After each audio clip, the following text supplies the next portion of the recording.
Indian Economy, Unit 4, Industrialization, 1991, Part 2.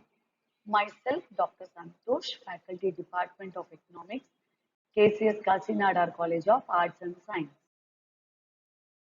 This slide shows how we adopted liberalization, privatization, globalization in the year 1991 when the world has become the village. Like in village, the villagers are free to trade, they have barter system and they are very social with everybody like the same way. World has become the global village.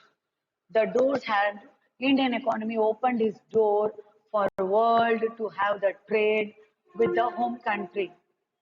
So let's see what are the factors added up in liberalization, or we can see what are the features added in the liberalization. First, important feature, exemption from licensing.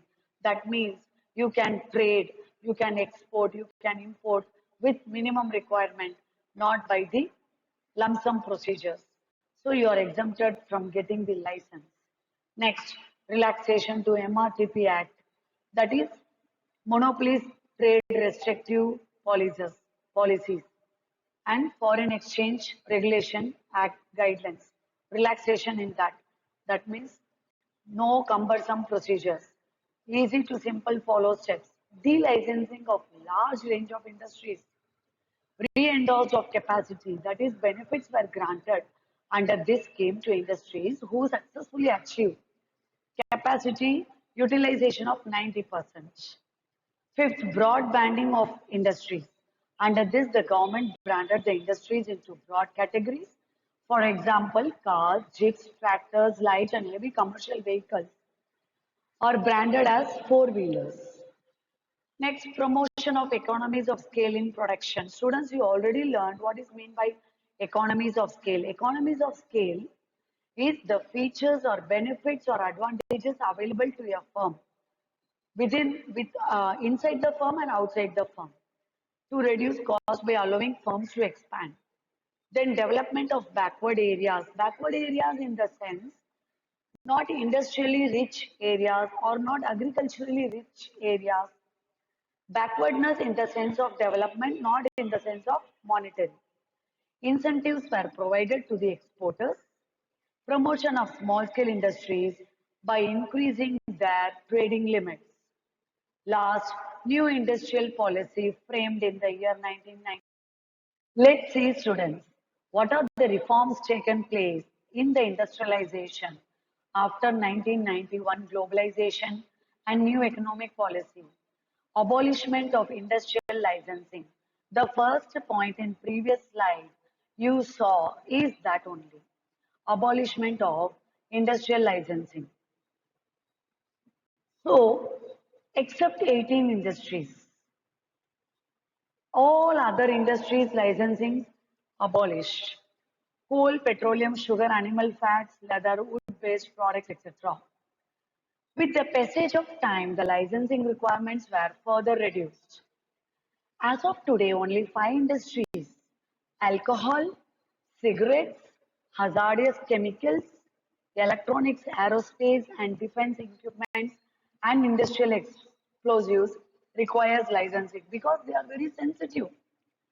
They can put nation in danger. That is why they are called hazardous. Last, in respect of delicensed industries, no government approval is required. In this slide, we will see how the role of public sector has been reduced substantially. That means the private sector powers has been increased tremendously. Let's see what are the private sector powers has been reduced. The industries reserved for the private sector, public sector was reduced from 17 to 8, just 8. Students, you people fond of government jobs, right? But in industrialization policy, the powers of the private sector, that means public sector, has been reduced. The 8 reserved industries were arms, ammunition, atomic energy, coal, lignite, mineral oils, mining of iron ore, magnesium ore, etc., and mining of copper, lead, zinc, etc., and rail transport. As of today, only three industries are reserved for private public sector. Atomic energy, minerals specified in the schedule to the atomic energy, and rail transport. See students, today also railway industry is under the government of India. So that has been reserved for public sector only. Finally, the government also decided to give all away its shareholding in the public sector enterprises. Let's see students, entry of foreign firms and investments. We can say this foreign direct investment, that is attracting the foreign companies to invest in our domestic country, in our mother country, in our native country. Foreign direct investment was allowed up to 51% under automatic route for high technology firms. Foreign direct investment was allowed in capital goods, metallurgical, electronics, and food processing industries. Presently, foreign direct investment is allowed up to 100% in large number of industries under automatic route. The government, according to 2016, has abolished the FIPB route to foreign direct investment to improve ease of doing the business. Let's see what are the other important liberalization measures. Industrial location policy was liberalized, abolishment of phased manufacturing program, removal of mandatory convertibility clause. Thank you students for patiently watching my videos.